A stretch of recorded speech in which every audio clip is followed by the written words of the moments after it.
پاکستان ایک دورائے پہ یہ بات کئی دفعہ ہم سن چکے ہیں. اس دفعہ بات ہے آپریشن. اب نظر آتا ہے کہ شاید کسی نہ کسی قسم کا ٹارگیٹڈ ہو یا آل انکمپسنگ ہو، ابھی ہو یا مارچ میں ہو.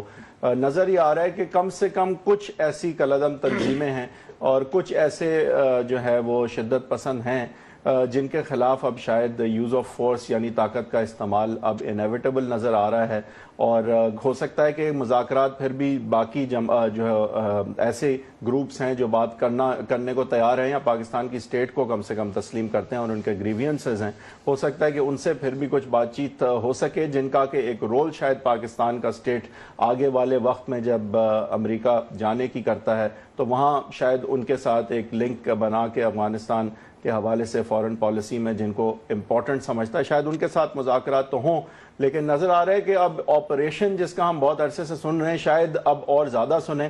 آج کی ڈیبیٹ یہی ہوگی کہ یہ آپریشن ہونا چاہیے یا نہیں، اور اگر یہ آپریشن ہونا چاہیے تو ٹارگیٹڈ آپریشن ہونا چاہیے یا آل انکمپسنگ ہونا چاہیے. آخر کو اگر نارتھ وزیرستان میں آپریشن ہوتا ہے تو باقی کا ملک بھی ہے جہاں شدت پسندوں کے جو ہے کافی جو ہے فٹ ہولڈز بھی ہیں، اور ظاہر ہے پھر وہاں سے لوگ یہاں باقی پاکستان کے شہروں میں آئیں گے. یہ ایک اسٹریٹجی ہے جو فل پرونگ شاید ہونا ضروری ہو. اور پھر اس کی بھی بات کریں گے کہ آپریشن اب سردیاں ہیں تو ہوگا تو کب ہوگا. آج ہمیں جوائن کر رہے ہیں حیدر عباس رضوی صاحب. ظاہر ہے بہت ہی نمایاں اور امپورٹنٹ ایم کیو ایم کے لیڈر ہیں.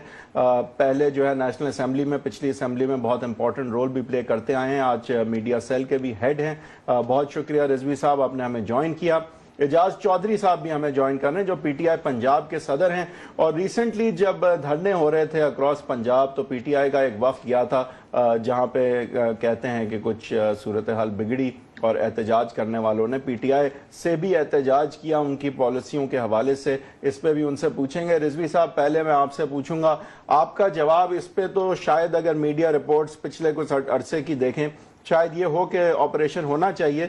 اگر ہونا چاہیے یا آل انکمپسنگ صرف نارتھ وزیرستان میں، پورے پاکستان میں چائے ڈھابے، گلی، ولیج، ہر جگہ یہ کرنا پڑے گا؟ کس طرح سے ہوگا؟ کرنا چاہیے یا نہیں؟ دیکھیے، سب سے پہلی بات تو یہ ہے کہ جو مذاکرات کی بات چلی اور لاسٹ سپٹمبر میں اور اس کے بعد سے جو صورتحال بنی اس میں ہمیں ایسا دکھائی دیا کہ جیسے 200 دنوں میں 230 سے زیادہ حملے پاکستان کی مسلح افواج اور پاکستان کے عوام پر دہشت گردوں کی جانب سے کیے گئے. اور یہ تھا ان مذاکرات کی پیشکش کا جواب جو دہشت گردوں کی جانب سے آپ کو بڑے واضح طور پر دے دیا گیا. اب ایک ایسی صورتحال میں وہ تمام لوگ جو مذاکرات کی بات کر رہے ہیں، میری سمجھ میں نہیں آ رہا کہ ان کے پاس دلیل کیا ہے اس حوالے سے. اور جہاں تک آپ یہ پوچھنا چاہتے ہیں کہ یہ آپریشن ٹارگیٹڈ ہونا چاہیے یا آل انکمپسنگ ہونا چاہیے، تو اس میں جواب یہ ہے کہ جو ماضی کے ہمارے تجربات ہیں ٹارگیٹڈ آپریشنز کے جو مختلف علاقوں میں پاکستان کے ہوئے، اور خاص طور پر نارتھ ویسٹرن ایریاز میں سوات کا ایریا تھا، مالاکنڈ کا ایریا تھا یا جنوبی وزیرستان کا ایریا تھا، تو وہاں سے جو ٹیررزم ہے وہ وہاں سے نکل کر پورے ملک میں پھیلا. اور کراچی کو تو ہم روتے رہے، دنیا ہمارا مذاق اڑاتی رہی، ہم پہ ہنستی رہی، تانے دیتی رہی کہ گویا ایم کیو ایم جیسے خدا نخواستہ پختونوں کی دشمن ہے. ہم رجسٹریشن مانگتے رہے. آج آپ رجسٹریشن مانگ رہے ہیں شاہ زین بگٹی سے ڈیرہ بگٹی جانے کے لیے. اس وقت ہم کراچی آنے کے لیے رجسٹریشن مانگ رہے تھے ان تمام آئی ڈی پیز کی، مگر پورا میڈیا، پورے سیاستدان، تمام پولیٹیکل پارٹیز ایسا لگتا تھا کہ ہم پر الٹ پڑی. مگر آج اس حقیقت سے کوئی انکار نہیں کرتا کہ طالبان کی ایک بہت بڑی تعداد کراچی میں موجود ہے. اگر یہ آپریشن صرف ان علاقوں میں ہوا کہ جہاں پر نارتھ وزیرستان یا اس سے ملحقہ علاقے یا محمد یا خیبر ایجنسی کے اندر، تو شاید صورتحال مزید بگڑے گی. یہ آپ کو ایک ہولسٹک اپروچ کے ساتھ پورے پاکستان میں کرنا ہوگا، اور جہاں جہاں پر بھی دہشت گرد ہیں، چاہے وہ کراچی کا ایریا ہو، چاہے اندرون سندھ کے علاقے ہوں، خاص طور پر ساؤتھ پنجاب کی سچویشن آپ کے سامنے ہے کہ ایل ای جی اے کے بہت ساری جو بریڈنگ گراؤنڈز ہیں وہ ساؤتھ پنجاب بھی ہیں. تو یہ ساری سچویشن دیکھ کر آپ کو ایک آپریشن پلان کرنا ہوگا، مجھے ایسا دکھائی دیتا ہے. ادروائز یہ صورتحال جو زخم ناسور بھی بن سکتا ہے. یہی سوال میرے خیال سے اجاز چودھری صاحب سے کرنے کے سٹانس کلیئر ہو جائے. چودھری صاحب, آپریشن ہونا چاہیے یا نہیں؟ اگر ہونا چاہیے تو ٹارگیٹڈ یا فل پرونگ, اور اگر نہیں ہونا چاہیے تو پھر مذاکرات کس طرح سے اب آگے لے کے بڑھے ہیں جہاں وہ مذاکرات نہیں کرنا چاہ رہے؟ شکریہ جی. میں اپنی بات کا آغاز جناب حیدر عباس رضوی صاحب نے جہاں ختم کی ہے وہیں سے کر رہا ہوں کہ یہ زخم کوئی ناسور نہ بن جائے. دیکھیے, مطلوب و مقصود کیا ہے؟ وہ ہے کسی طرح پاکستان کے اندر امن قائم ہو جائے. 8-10 برس سے جو ایک قتل و غارت گری اور دہشت گردی شروع ہے, اس کے اندر وقتاً فوقتاً آپریشن کا آپشن جو ہے, جس طرح رضوی صاحب نے فرمایا ہے, وہ تو پہلے آپٹ کیا گیا ہے. جس کانفرنس کے اندر پاکستان کی تمام سیاسی جماعتیں اور مختلف ادارے موجود تھے, اس نے یہ طے کیا تھا آج سے تقریباً 4.5 ماہ قبل کہ ہم بیٹھ کر تو یہ کوشش کریں گے کہ امن کے لیے کوئی اور راستہ اختیار کیا جائے. لفظ مذاکرات کی اس قدر مذمت ہو گئی ہے کہ مجھے ڈر لگ رہا ہے یہ بات کہتے ہوئے کہ اس کے بعد کیا ہوگا. اس لیے کوئی تحریک انصاف اکیلی نہیں تھی اس بات کو کہتے ہوئے کہ آپ 8-10 برس سے ایک پالیسی کو اختیار کیے ہوئے ہیں, اور ہم یہ دیکھ رہے ہیں کہ دہشت گردی. لیکن آگے سے جواب نہیں آیا نا, اس کا بتائیں اب کس طرح کریں مذاکرات؟ جی میں تو مذاکرات کا ذکر ہی نہیں کر رہا. آپ میری اگر بات سن لیں تو میرا خیال ہے اسی کی طرف میں آ رہا تھا. چنانچہ میں یہ کہتا ہوں کہ جو بھی حالات ان 4.5 ماہ میں گزرے ہیں, اس ملک کے اندر ایک پارلیمنٹ ہے. اگر آپ اوپنلی بات نہیں کرنا چاہتے جو ہماری ریاست کے ادارے ہیں, تو ان سیشن کیمرہ ان سیشن کر لیجئے, اور وہاں پر یہ ساری بند کمرے کے اندر آپ بات کر لیں تاکہ ان کیمرہ سیشن کر لیں اور ساری بات لوگوں کے سامنے آ جائے. دیکھیے, میں آپ سے عرض کرتا ہوں کہ یہ آپریشن کہنا اور کر لینا یہ اپنی جگہ درست ہے. کراچی کے اندر بھی آپریشن ہوئے ہیں لیکن آج تک حالات درست نہیں ہو سکے. بلوچستان کے اندر بھی آپریشن ہوئے ہیں لیکن آج تک حالات درست نہیں ہو سکے. ضرور کیجئے آپریشن, لیکن سب وہ لوگ کہ جو پاکستان کے ذمہ دار ہیں اور اس وقت پارلیمنٹ کے اندر موجود ہیں, وہ سارے حالات کا جائزہ لیں, اور اس کے بعد اگر پوری قوم اس نتیجے پہ پہنچے تو ہم تو یہ پہلے کہہ چکے ہیں کہ لاسٹ آپشن کے طور پہ آپ آپریشن کیجئے, اور اس کے نتیجے میں کسی صورت میں امن. وہ لاسٹ آپشن کب آئے گی سر؟ کتنے لوگ کہہ رہے ہیں نا پری ریکویزٹ بس یہ کہ لوگوں کا اعتماد میں لیں, اور وہ کہہ رہے ہیں اس نہج بات پہنچ چکی ہے. چودھری صاحب, لیکن سوال پھر یہ کھڑا ہوتا ہے کہ آپ کی لاسٹ آپشن والی کامنٹری میڈیا کے اندر بائی اینڈ لارج انڈرسٹوڈ ہے, لیکن سر پھر یہ تو ایکسپلین کریں, جب آپ کی پارٹی ایک سٹ ان کے اندر, ایک دھرنے کے اندر حصہ لینے جاتی ہے, جو لوگ دھرنا اس لیے دے رہے ہیں اس لیے کہ 29 لاشیں ایک بار پھر سردیوں کے موسم میں کوئٹہ کی سڑکوں پہ ہیں, تو ان لوگوں کو وہاں سے نکال کیوں دیا جاتا ہے؟ وہ کیا پرسیپشن ہے؟ وہ پروپیگینڈا ہے؟ میں پہلے تو آپ کا میں شکریہ ادا کرتا ہوں آپ کا کہ آپ نے یہ سوال کر کے مجھے وضاحت کا موقع دیا. میں پوری ذمہ داری سے یہ بات کہہ رہا ہوں, سارا میڈیا اس بات کا گواہ ہے. میں وہاں پر گیا لاہور, گورنر اس کے سامنے, اور جب وہاں پہ میں گیا تو جو ان کے پنجاب کے صدر ہیں اور مجلس وحدت المسلمین کے شورا کے رکن ہیں, وہ آئے. انہوں نے مجھ سے پہلے میڈیا سے بات کی اور یہ کہا کہ ہم پی ٹی آئی کے پنجاب کے صدر کی آمد کا شکریہ ادا کرتے ہیں, ہم ان کی تعزیت قبول کرتے ہیں, اور ہم یہ سمجھتے ہیں کہ ان کے موقف کو ہم سمجھنے کی صلاحیت رکھتے ہیں. اس کے بعد میں نے میڈیا سے بات کی اور میں نے یہ کہا کہ تحریک انصاف کے چیئرمین واحد آدمی ہیں جو گزشتہ سال ہزارہ کمیونٹی کے ساتھ تعزیت کرنے کے لیے کوئٹہ گئے تھے, اور آج میں آپ کی خدمت میں حاضر ہوا ہوں. یہ تھا اصل میں وہاں پر ہونے والا واقعہ. جو دھکم پیل یا باہم دست و گریبان لوگ نظر آئے وہاں پر نوجوان تھے. کچھ کی رائے یہ تھی کہ یہ کام کیا جائے اور کچھ کی رائے یہ نہیں تھی. چنانچہ میں سمجھتا ہوں کہ مجلس وحدت المسلمین نے بعد میں اس کی وضاحت بھی کر دی اس کے باوجود میں سمجھتا ہوں اس بات کو آگے نہیں بڑھانا چاہیے. اتنی سی بات تھی, اس کے علاوہ اور کچھ نہیں تھا, ہمیں کسی نے وہاں سے نہیں نکالا تھا. تو رضوی صاحب یہ تو چودھری صاحب نے معقول بات ہی کی پھر کہ وہ کہتے ہیں کہ ٹھیک ہے نہج جب آ گئے ہم آپریشن کے, لیکن لوگوں کو ساری پارٹیوں کو اعتماد میں لیا جائے. ظاہر ہے اتنا بڑا نیشنل ڈیسیژن ہے. وہ یہ نہیں کہتے کہ ہم نہج پہ آ گئے ہیں, وہ کہتے ہیں کہ لاسٹ ریزورٹ ہونا چاہیے. ہم نے تو کنورسیشن کی کوشش ہی نہیں کی. نہیں, آئی تھنک چودھری صاحب کو اگر میں سمجھ سکوں وضاحت کر دیں. چودھری صاحب آپ کا یہ کہنا ہے کہ اگر تو اس وقت حکومت کے پاس وہ انفارمیشن موجود ہے جو اس طرف اشارہ کرتی ہے کہ ہم اس نہج پہنچ گئے ہیں کہ آپریشن ہی کرنا پڑے گا, تو آپ کو اعتماد میں لینے کے بعد اگر آپریشن ہوتا ہے تو آپ فوج کے ساتھ کھڑے ہیں. اچھا, میں عرض کرتا ہوں رضوی صاحب, آج سے 4 روز قبل تحریک انصاف کی رضوی صاحب نہیں تھے, میں حیدر وحید نے آپ سے سوال کیا. جی بولیے.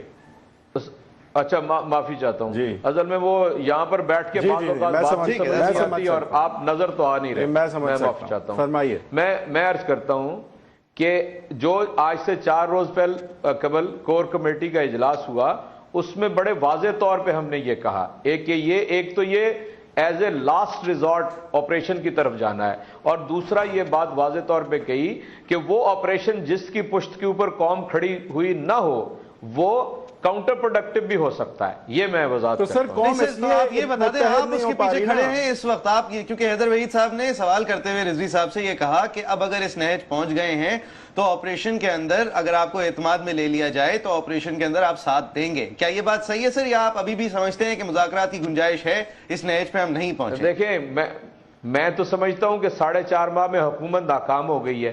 پہلے وہ وجوہات تو بیان کی جائیں. دیکھیں, اگر مذاکرات شروع ہی نہیں ہوئے تو آپ مجھ سے کمنٹس یہ بات کلیئر ہو گئی. رضوی صاحب آپ بھی ہمیں سمجھائیں. میرا بھی یہی خیال تھا چوہدری صاحب کہ آپ لوگوں کا اس وقت یہی کہنا ہے کہ کنورسیشن شروع نہیں ہوئی. اس بات سے میں اتفاق کرتا ہوں کہ دہشت گردی میں اضافہ ہوا ہے ان 4.5 ماہ میں. یہ میں اس کو نگیٹ نہیں کر رہا ہوں. میں اصل میں کہتا یہ ہوں کہ جس نے یہ ذمہ داری اپنے لیے لی تھی اس نے اب تک کیا کیا ہے. صحیح ہے. اے پی سی کے اندر حیدر عباس رضوی صاحب آل پارٹیز کانفرنس میں جو یہ یونانیمس ڈیکلیریشن جو کہ اب سب کو دکھاتے ہیں آپ کی پارٹی جیسی پارٹیز کو, جو اب کچھ اور کہہ رہی ہیں ان کی نظر میں, اور اس وقت مذاکرات کے حامی تھے.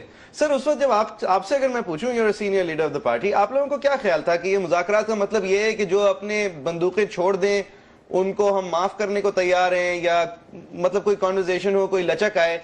اور اس کے بعد جب شاہد اللہ شاہد کی طرف سے یہ سٹیٹمنٹ آئی کہ ہم مذاکرات کے حامی ہیں, اگر مذاکرات سے شریعت آ جائے تو اس میں کیا برائی ہے, یعنی ان کا نظریہ یہ ہے کہ وہ آپ کو سمجھا دیں گے کہ آپ لوگ کفر کے نظام میں ہیں اور وہ آپ کو راہ راست پہ لے آئیں گے آپ پہ حکمرانی کر کے. تو یہ بات سامنے آنے کے بعد آپ کا نظریہ بدلا, یا آپ آج بھی سمجھتے ہیں کہ بات کریں اگر 1000 ہیں تو ان میں سے 800 کو معاف کر دیں؟